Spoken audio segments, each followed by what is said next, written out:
ages ago, when this ancient planet was not quite so ancient, long before man recorded his history, it was the time of Middle-earth, when man shared his days with elves, dwarves, wizards, goblins, dragons, and hobbits. To lead those who is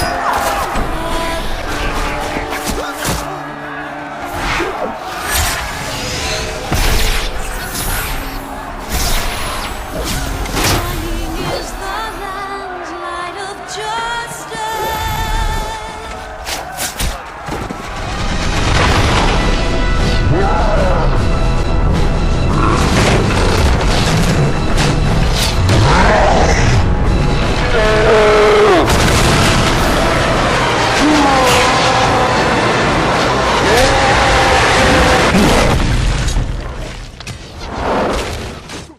To some, min-maxing, metagaming, and trying to find the best possible race-class combination goes against role-playing and storytelling. But there's another side to that argument that can be summed up with a question. Is an elf just a human with pointy ears?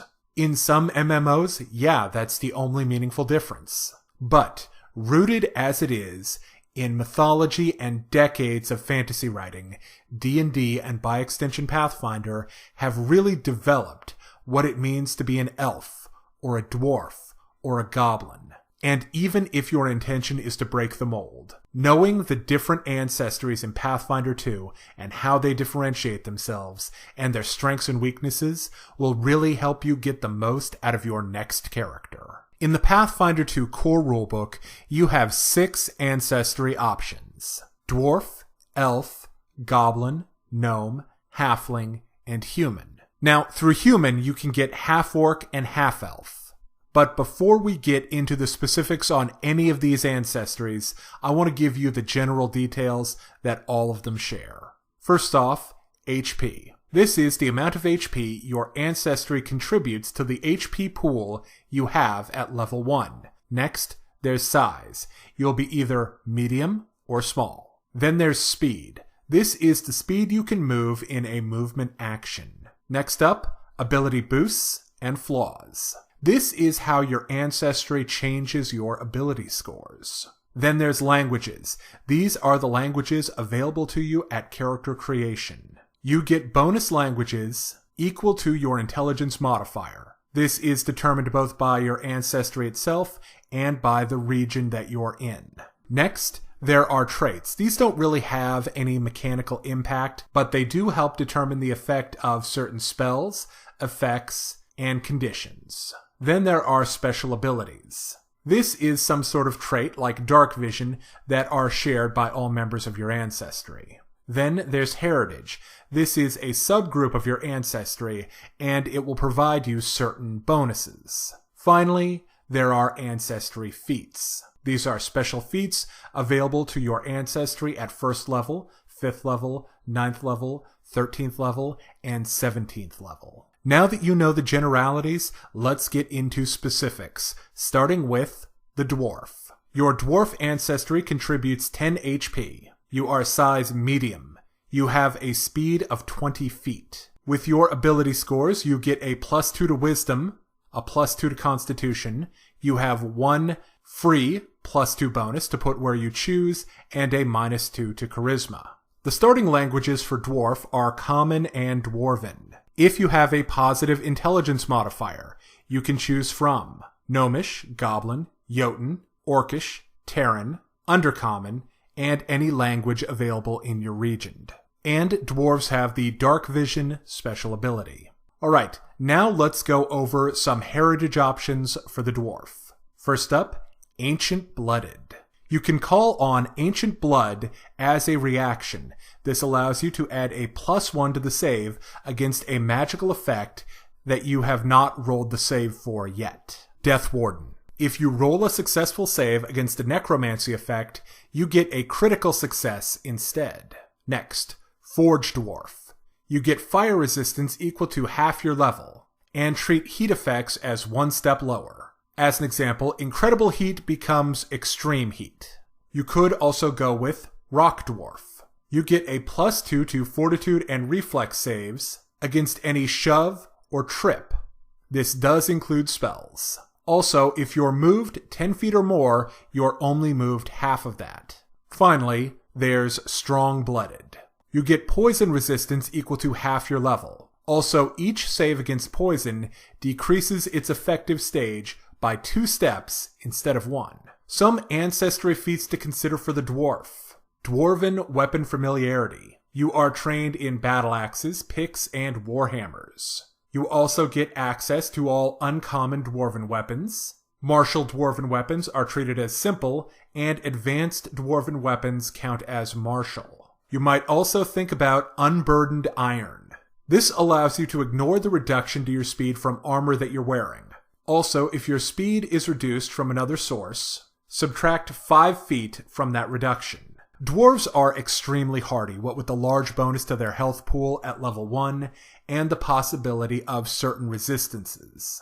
This makes them fantastic frontline fighters. And even though they're the slowest of all of the ancestries in terms of movement speed, Unburdened Iron can really help you make full use of your heavy armor. Next, let's move on to Elf. As an elf, you get +6 to your HP pool at level 1. You are a medium-sized creature. You have the highest land speed at 30 feet. Your ability scores are a +2 to Dex and Intelligence, 1 +2 free bonus that you can put anywhere you like, and -2 to Constitution. The starting languages for the Elf are Common and Elven. And if your Intelligence modifier allows, you can choose from Celestial, Draconic, Gnoll, Gnomish, Goblin, Orcish, Sylvan, and any language appropriate for your region. The elf traits are Elf and Humanoid. Elves have the Low Light Vision special ability. Some heritages to consider for the elf are Arctic Elf. You have cold resistance equal to half your level, and you treat cold environments as 1 step less severe. You could also take Cavern Elf. This gives you dark vision. Spider theming and poisons not included. In my opinion, the best heritage for you is Seer Elf. You can cast Detect Magic as a cantrip at will, and you get a +1 bonus on checks to identify magic and writing of a magical nature. This applies to arcane, nature, occultism, and religion checks. Or there's Whisper Elf. If you can hear normally, you can use a seek action to find undetected creatures within a 60-foot cone, instead of just a 30-foot cone. Also, you get a +2 bonus if there are hidden creatures within 30 feet. Finally, there's Woodland Elf. When climbing trees, foliage, and vines, you move at half your speed if you make a successful climb check, and full speed on a critical success. And you can always use the Take Cover action in forest terrain. Some ancestry feats to consider for the elf are Nimble Elf. This increases your speed by 5 feet. You might also consider Otherworldly Magic. This allows you to choose 1 cantrip from the arcane spell list. You can cast this cantrip as an innate arcane spell. As an ancestry, elves are well statted to be wizards, and they're great skirmish fighters, with the highest base movement speed and an ability to go even faster. However, I would strongly recommend against getting into close combat as an elf. Not only do you have a small amount of HP from your ancestry, you also have impacted constitution. You have the points to throw around to fill that hole, and you should definitely do that. But it will always be lower than those that didn't have an impacted constitution. The next ancestry is the Lovable Gnome. You get +8 HP at level 1, your small size category. You have a speed of 25 feet. Your ability scores are +2 to Constitution and Charisma, and a free +2 to throw around, and you have -2 to Strength.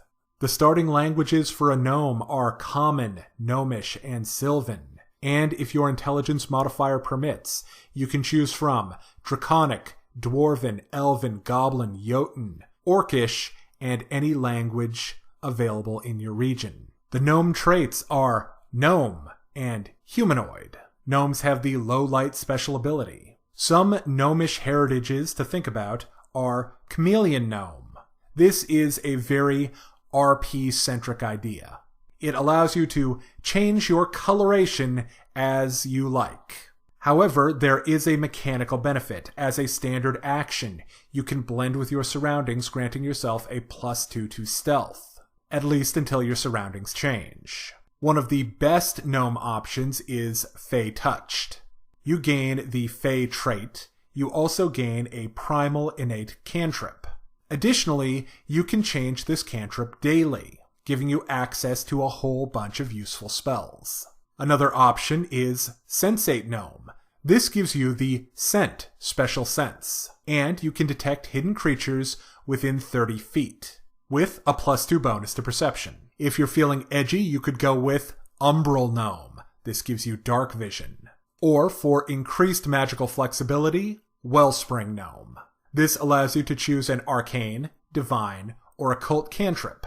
You can cast this cantrip as an innate at-will spell. If you gain a primal cantrip from a gnome ancestry feat, you can change its magical tradition to match your Wellspring cantrip. Some ancestry feats to consider for the gnome are Animal Accomplice. This gives you a familiar. Or Gnome Obsession. This lets you pick a lore skill, and you gain the trained level proficiency. Then at level 2, you become an expert in that lore, and the lore you got from your background, if you got one. At 7th level, you become a master in those lore skills, and at 15th, you gain the legendary proficiency in those lores. Gnomes have great potential as sorcerers and rogues, and fantastic utility with extra spells gained from feats and ancestry. Useful cantrips like Dancing Lights, Guidance, Read Aura, Detect Magic, etc. Moving on, it's time to talk about goblins. If you choose the Goblin ancestry, you will get +6 HP at character creation. You will be small size category. You have a speed of 25 feet. In your ability scores, you will get a +2 to Dex and a +2 to Charisma, and you'll have 1 free +2 to spend as you will. Finally, you'll get a -2 to Wisdom. Starting languages for Goblin are Common and Goblin. Then, if your intelligence modifier allows, you can choose from Draconic, Dwarven, Gnoll, Gormish, Halfling, and Orcish.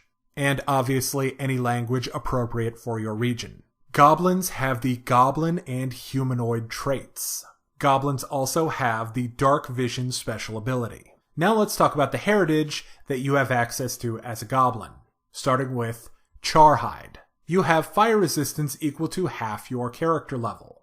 It's also easier for you to remove persistent fire damage. The DC is 10 instead of 15. Or you could have Iron Guts. You can eat and drink even when sickened. And you get a +2 bonus versus afflictions that give the sickened condition. If you succeed against a sickening effect, you gain a critical success instead of a regular success. Oh, these bonuses only apply to conditions that are caused by things that you eat. Alternatively, you could take Razortooth. This gives you a bite attack that deals 1d6 piercing damage. Your jaws have the finesse and unarmed traits. Or you could be a snow goblin. You get cold resistance equal to half your level, and you treat cold environments as 1 step less severe. Finally, you could be an unbreakable goblin. This gives you +10 HP at character creation. And when you fall, treat the damage as if you had fallen half as far. Some ancestral feats for the goblin are Burn It! Spells and alchemic items that deal fire damage get a bonus to fire damage. This bonus is equal to half the spell level or 1/4 the item level. You also get a +1 status bonus to persistent fire damage that you cause. Or you could be very sneaky. You can move 5 feet faster when sneaking. Also, as long as you sneak and succeed at your stealth check and don't become observed, you don't need full cover or greater cover as long as you end your sneak action behind cover.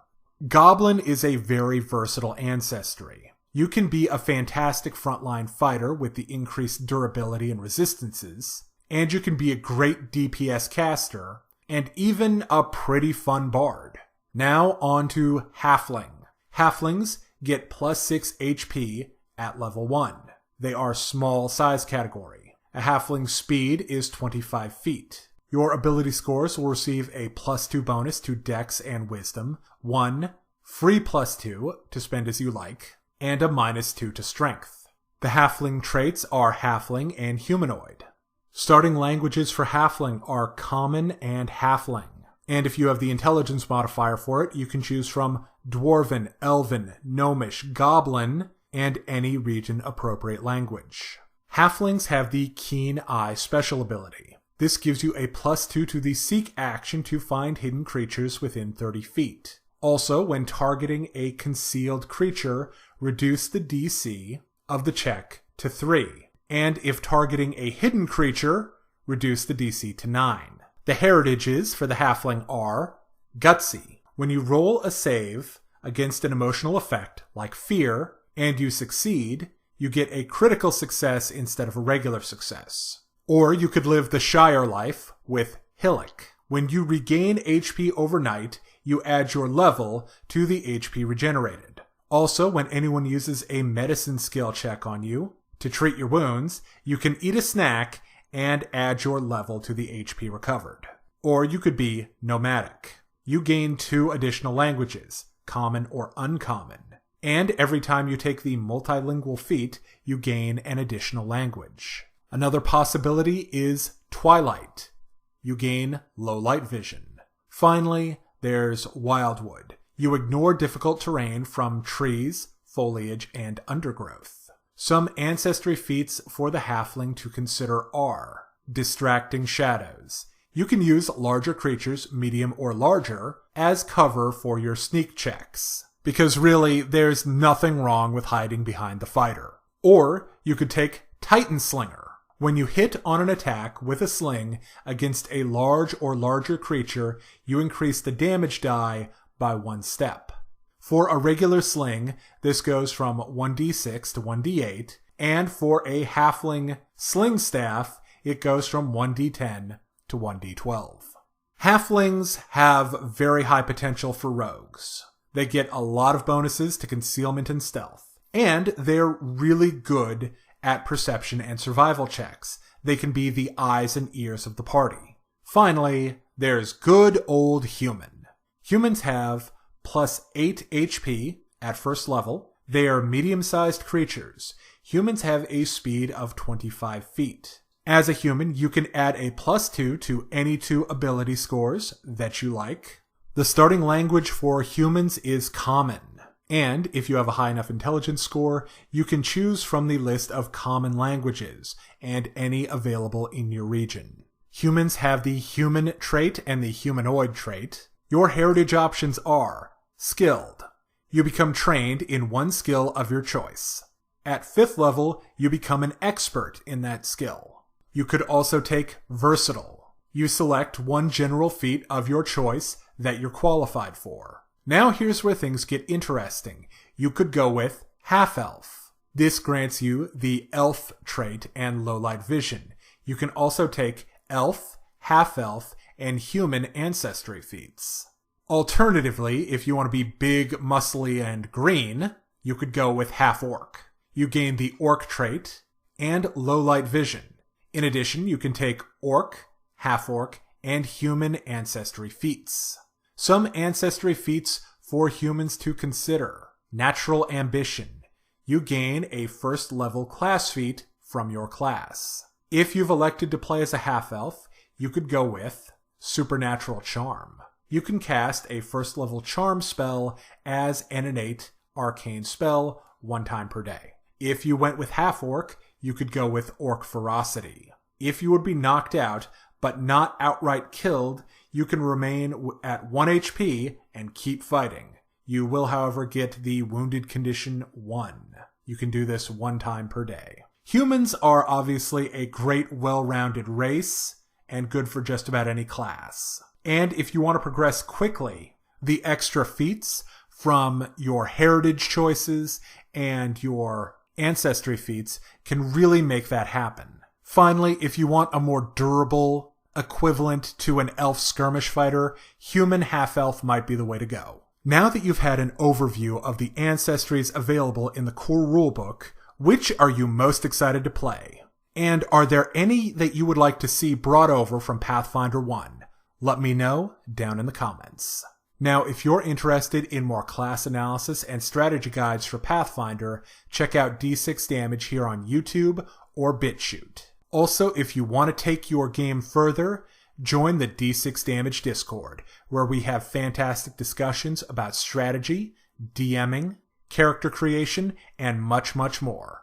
The links are down in the description. Thank you for watching.